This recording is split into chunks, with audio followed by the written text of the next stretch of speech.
Students, next topic we are going to discuss about Indian economy, chapter 7. We know that Indian economy is our economy based on agricultural economy.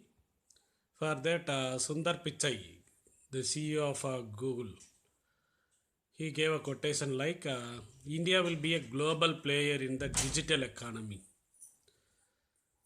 Our Prime Minister Modi also said digital India. Like that, now India is emerging as a digital economy at world level. You are going to learn some of objectives, the current status of Indian economy in terms of features, natural resources, infrastructure facilities, and so on, and to understand the contribution of major Indian economic thinkers. அவங்களோட ஐடியாவில் Indian economy பற்றி என்ன இருக்குன்றதெல்லாம் you are going to learn from this Indian economy chapter 7. Meaning of growth and development. It can be measured usually by national income, which is indicated by GDP. What is GDP? Already we learned in 10th standard itself. The total money value of goods and services produced by that country over a specific period of time, usually a year. ஒரு வருஷத்தில் ஒரு நாட்டில் ஒரு அந்த கண்ட்ரியோட பவுண்ட்ரிக்குள்ளே produce பண்ண goods and சர்வீசஸோட மொத்த மணி value தான் இந்த ஜிடிபி, நேஷனல் இன்கம் பேர். அது எப்படி இருக்குன்ற பொறுத்து தான் அவங்களோட எக்கனாமிக் க்ரோத் எப்படி இருக்குன்னு சொல்ல முடியும். The level of economic development is indicated not just by GDP, but by an increase in citizens' quality of life or well-being. வெறுமனே இன்கம் மட்டும் சொல்லாமல் அதை யூஸ் பண்ணுற அங்கே வச்ச கண்ட்ரியில் இருக்கிற பப்ளிக்கோட வெல்பீயிங் எப்படி இருக்குது, how they are wellbeing, how their quality life அப்படின்றதெல்லாம் சேர்த்து சொன்னால் தான் அதுக்கு பேர் எக்கனாமிக் டெவலப்மெண்ட். ஜிடிபி மட்டும் சொன்னால் எக்கனாமிக் க்ரோத் மட்டும் தான் சொல்ல முடியும். இந்த குவாலிட்டி ஆஃப் லைஃப்பை எப்படி மெஷர் பண்ணுறாங்க அப்படின்னு பார்த்தீங்கன்னா அதுக்கு சில இண்டிகேட்டர்ஸ்லாம் இருக்குது. HDI, human development index, physical quality of life index, பிக்யூஎல்ஐன்றது, then gross national happiness index, GNHI. இந்த ஜிஎன்ஹெச்ஐ கிராஸ் நேஷனல் ஹாப்பினஸ் இண்டெக்ஸ்ன்ற ஃபஸ்ட்டு சொன்னது யாருன்னா பூட்டானோட 4th கிங் ஜிக்மே ஜிங்கே வாங்ஜக். இந்த இயர் 1972 அவர் தான் அந்த வேர்டை ஃபஸ்ட் டைம் யூஸ் பண்ணியிருக்கிறாரு. அந்த ஜிஎன்ஹெச்ஐ என்ன மீன் பண்ணோம் அப்படின்னா இண்டிகேட்டர் ப்ரோக்ரஸ் தான். அதில் எதெல்லாம் கன்சிடர் பண்ணிக்கிறவாங்கன்னா sustainable development, environmental conservation, promotion of culture and good governance, நல்ல நிர்வாகம் பேர். இதெல்லாம் சேர்ந்து தான் அந்த ஜிஎன்ஹெச்ஐ ஹாப்பினஸ் இண்டெக்ஸ் வந்து மெஷர் பண்ணுவாங்க. அதுக்கடுத்து பார்த்தோன்னா அந்த basis of level of economic development we can be classified the nations into developed and developing economies. Developed economies எல்லாம் பார்த்தீங்கன்னா they were well developed in industrialized and they use their resource efficiently, effectively, and their per capita income is very high. அந்த ஃபீச்சர்ஸ்லாம் இருக்கிற countries பேர் developed எக்கானமிஸ்னு பேர். Example sir USA, Canada, UK, France and Japan are some of the developed economies. இந்த developed economies other names பார்த்தீங்கன்னா advanced கண்ட்ரிஸ்ன்னு சொல்லலாம். On the other hand அப்படி just ஆப்போசிட்டாக சொன்னோன்னா டெவலப்பிங் எக்கானமிஸ் பேக்வர்ட் கண்ட்ரிஸ்ன்னு சொல்லுவாங்க. ரிசோர்ஸ் வந்து ஃபுல்லாக யூட்டிலைஸ் பண்ணியிருக்க மாட்டாங்க, லேண்ட் மைன்ஸ் ஒர்க்கர்ஸ் எல்லாம் இருந்தாலும் அவங்களாம் யூஸ் பண்ணியிருக்க மாட்டாங்க, பெர் கேபிட்டல் இன்கம் வந்து லோவாக இருக்கும், அண்ட் இண்டஸ்ட்ரியலைஸ்டு பார்த்தோன்னா பேக்வேர்டாக இருப்பாங்க. இதெல்லாம் இருந்துச்சுன்னா அது பேக்வேர்ட் கண்ட்ரீஸ். இதுக்கு எக்ஸாம்பிள்ஸ் பார்த்தீங்கன்னா sub-Saharan Africa, Bangladesh, Myanmar, Pakistan, Indonesia etcetera. And these countries are also called underdeveloped countries, backward nations or third world nations. மூன்றாம் உலக நாடுகள் பெறும். புரிஞ்சா? ஒரு இன்கம் வைஸாக developed countries, developing economies, under develop கண்ட்ரிஸ்னு சொல்லிட்டு கிளாஸிஃபை பண்ணலாம். அண்ட் இந்தியன் எக்கானமி எதில் இருக்குது, அதோட ஃபீச்சர்ஸ் என்ன அப்படின்ட்டுலாம் பார்க்கலாமா? ஜிடிபி க்ரோத் ரேட் வைஸ் காட்டும்போது தெரிஞ்சுக்கலாம். ஒய் ஆக்சிஸில் பில்லியன் டாலர்ஸில் கொடுத்துருக்குறாங்க, எக்ஸ் ஆக்சிஸில் கண்ட்ரீஸ். அதில் இந்தியா பார்த்தோன்னா 7th பிளேஸில் இருக்கு. So Indian economy is a 7th largest economy of a world. The light brown கலரில் இருக்கும். ஃப்ரான்ஸ் க்ரீன் இருக்கு இல்லையா, அது பக்கத்தில் இருக்குது India. Being one of the top listed countries, top 10 கண்ட்ரீஸில் இந்தியா 7th பிளேஸில் இருக்குது. In terms of industrialization, economic growth, India hold a robust position, that is strong position with an average growth rate of 7%. It may be approximately measure பண்ணிக்கிறாங்க. Even though the rate of growth has been sustainable and comparatively stable, there are still some signs which showing Indian economy is a backwardness. அந்த Indian economy features பார்க்குறதுக்கு முன்னாடி developed எக்கானமிஸோட features எப்படி இருக்குன்னு discuss பண்ணிடலாம். Features of developed economy: everything is high, national income, per capital income, standard of living, employment fully employed, resource are fully utilised, industrial sector dominating, the level of technology is high, industrialization is high, the level of consumption also very high, urbanization fully, and the economic growth is smooth, sustainable, stable. The social equity, general equity, and low level of poverty, political stability, and good governance. These are the features of developed economies. இப்போலாம் இருந்துச்சுன்னா இந்தியாவில் அந்த மாதிரி features இருக்கா check பண்ணலாம். It is a diametrically opposite features of Indian economy are discussed in below detailed. India has a mixed economy. First Indian economy feature strength India வந்து mixed எக்கானமியாக இருக்கிறது தான். மேலே பார்த்து இந்த டெவலப்டு கண்ட்ரிஸ் எல்லாம் பார்த்தீங்கன்னா ஒன்று கேபிட்டலிஸ்ட் எக்கானமியாக இருப்பாங்க, இல்லைன்னா சோசியலிஸ்ட் எக்கானமியாக இருக்காங்க, முதலாளியாக இருப்பாங்க, இல்லாட்டி ஈக்குவலாக இருப்பாங்க. ஆனால் இங்கே மிக்சடு எக்கானமியில் மட்டும்தான் இந்தியா மட்டும்தான் மிக்சடு எக்கானமி ஃபாலோ பண்ணிவிட்டு அவங்க என்ன யூஸ் பண்ணுறாங்கன்னா சோசியல் எக்கானமி இருக்கும், கேபிட்டலிஸ்ட் எக்கானமி மிக்ஸ் பண்ணியிருப்பாங்க. This means both private and public sector coexist and function smoothly. On one side some of a fundamental and heavy industrial units இதெல்லாம் government ஒதுக்கி வச்சுக்கிறாங்க. The rest of the sector will be allocated to private sector. They may gain from such sectors through liberalization policies. Private sector also enjoying lot. This make it a perfect model of public-private partnership. Indian economy is a mixed economy இருக்கு இல்லையா, அது வந்து வேர்ல்டுக்கே மாடலே அப்படி இருந்திருக்கு. And Indian economy agriculture play a very key role. Being agriculture maximum percent occupation in India, it play an important role in its economy as well. 60% of people were engaging in agriculture sector only for their mainly for their livelihood. வாழ்வாதாரத்துக்கு அக்ரிகல்ச்சரை நம்பியிருக்கிறாங்க 60% people இருக்காங்க. இந்தியாவோட ஜிடிபியில் agriculture செக்டரோட contribution எவ்வளோன்னா 17%.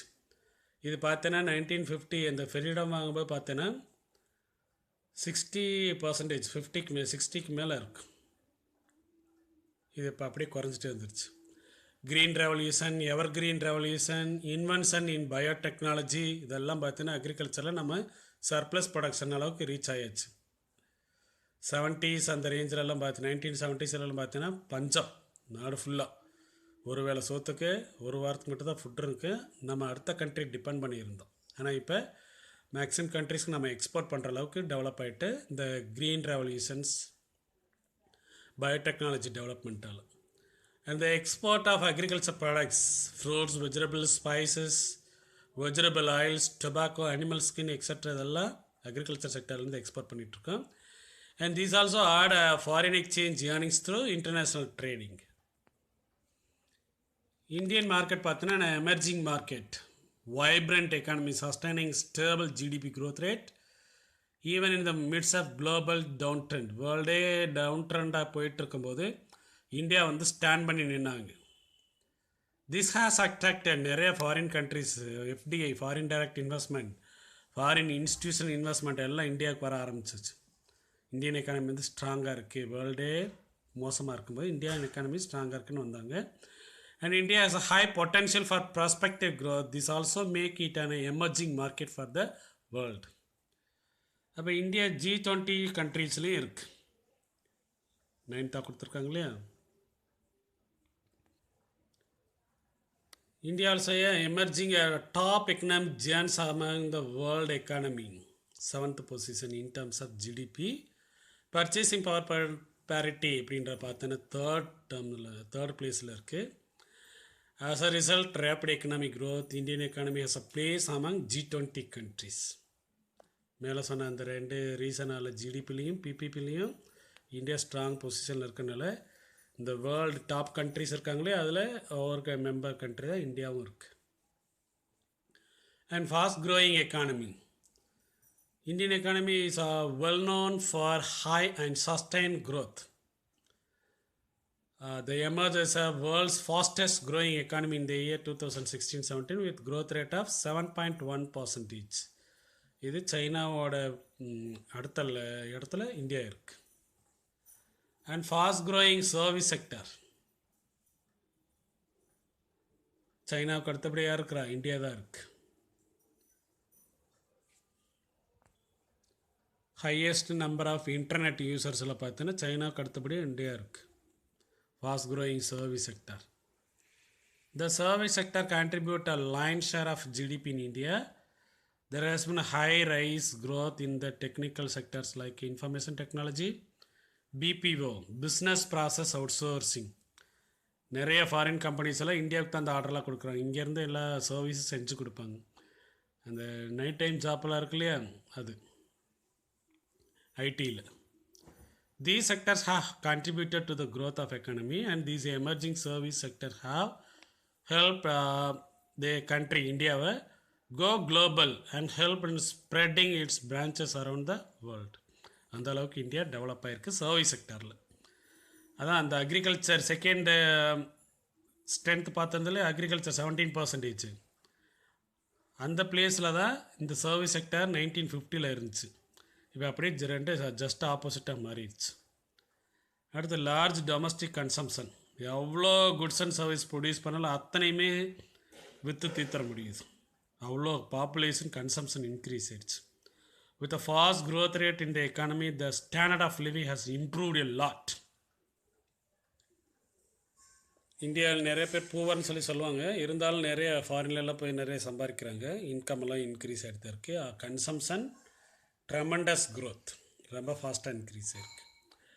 This in turn has resulted in rapid increase in domestic consumption in the country, and the standard of living has considerably improved and lifestyle has changed. Foreign கல்ச்சருக்கு change ஆகிட்டு வரோம் இல்லையா, அதுதான் நம்மளோட consumption பேட்டர்னையும் change பண்ணிடுச்சு. And rapid growth of urban areas. முன்னாடி point சொல்லியிருந்தோம் இல்லையா, நம்ம ஃபாரின் கல்ச்சருக்கு மாறிட்டு வரோன்னு சொல்லிட்டு. அதனால் அர்பன் ஏரியாவே என்னவாயிடுச்சுன்னா நிறைய இன்க்ரீஸ் ஆகிடுச்சு. அக்ரிகல்ச்சர் ஃபெயில் ஆனதுனால மேக்ஸிமம் பீப்புள் என்ன வராங்க, வில்லேஜ்லேருந்து சிட்டிஸ் டவுன்ஸ்க்கு மைக்ரேட் ஆகி வர்றதுனால அர்பனைசேஷன் இன்க்ரீஸ் ஆகிட்டுருக்கு. The urbanization is a key ingredient of a growth of any economy. There has been a rapid growth of urban areas in India after independence. Improved connectivity in transport. 4 வழிச்சாலை, 6 வழிச்சாலை, 8 வழிச்சாலை, 4 lane road, 6 lane ரோடெலாம் போடுறாங்களே. And communication, education, health has speeded up the pace of urbanization. இதுக்கெல்லாம் இதனால் urbanisation increase ஆகிருக்கு. And stable macro economic. Indian economy எப்படி சொல்கிறாங்கன்னா, haven of macro economic stability, resilience and optimism. ஒரு ஸ்ட்ராங்கான ஒரு நல்ல எதிர்கால எக்கானமி எந்த எக்கானமின்னு பார்த்தீங்கன்னா இந்தியன் எக்கானமியோட மேக்ரோ எக்கனாமிக் பாலிசி தான். ஏன்னா ஸ்டேபிளாக இருக்கிறாங்கன்னு சொல்லிட்டு வராங்க. And Indian economy has been projected and considered as one of the most stable economies of the world. Current year economic சர்வீஸில் என்ன சொல்லுதுன்னு அதான் அந்த கொட்டேஷன் சொல்லியிருந்தேன் இல்லையா. 2014-15 எக்கனாமிக் சர்வே பார்த்தீங்கன்னா 8% ப்ளஸ் க்ரோத் ரேட்டாக இருந்துச்சு ப்ரொடக்ட் பண்ணியிருந்தாங்க. And they achieved 7.6%. Just little change only. This is a clear indication. Indian economy is a Indian macroeconomic policies are stable அப்படின்னு சொல்லி இண்டிகேட் பண்ணும். அண்ட் டெமோக்ராஃபிக் டிவிடெண்ட் பார்த்தோன்னா youth population around 18 western Asian கண்ட்ரீஸில் இருக்கிற population which is equal to Indian population according to 2011 census. இவ்வளோ population இருக்கிறனால தான் India வந்து சைனாவை பீட் பண்ணுற அளவுக்கு, நாட் ஒன்லி பாப்புலேஷன் வைஸ் அந்த க்ரோத் ரேட் சைனாவை பீட் பண்ண போகிறனால சைனா நம்மளை என்ன பண்ணிகிட்டு இருக்காங்க, எப்படியாவது அட்டாக் பண்ணி இவங்களை டெஸ்ட்ராய் பண்ணணும்னு சொல்லிட்டு ட்ரை பண்ணிகிட்டே இருக்காங்க. ஹிமாலயன் பார்டரில் அட்டாக்கிங் நடந்துகிட்ருக்கு இல்லையா, அதுதான். The human capital of India is young population அதிகமாக இருக்குது. ஆனால் சைனாவில் பார்த்தா மேக்ஸிமம் எல்டர் பீப்புள் தான் அதிகமாக இருக்கிறாங்க. அதனால தான் அவங்க கொஞ்சம் பேக்வேர்ட் ஆகிட்டு இருக்காங்க, நம்ம ஃபார்வேர்டில் போயிட்டுருக்கோம். This means that India is a bright owner of a maximum percentage of youth. வேலை செய்கிற பாப்புலேஷன் நிறைய இருக்கிறாங்க. The young population is not only motivated but skilled and trained enough to maximize the growth. அவங்களுக்கு training இதெல்லாம் கொடுத்தோன்னா அவங்க ஸ்கில்லை develop பண்ணோன்னா இன்னும் நம்ம என்ன செய்யலாம், மேக்ஸிமம் க்ரோத்தை அச்சீவ் பண்ணலாம். Thus, human capital play a key role in maximizing the growth prospects in the country, and also this has invited foreign investment to the country and outsourcing opportunities too. அந்த business process outsourcing சொல்லியிருந்தேன் இல்லையா, அதெல்லாம் இந்த youth population மூலிமா தான் ரொம்ப ஃபாஸ்ட்டாக செய்ய முடியுது. So these are the strong features of Indian economy. இதை படித்ததுக்கப்புறம் உனக்கு தெரிஞ்சிருக்கும் இந்தியா வந்து ஓகே நல்ல லெவலில் தான் போயிட்டுருக்கு அப்படின்றது.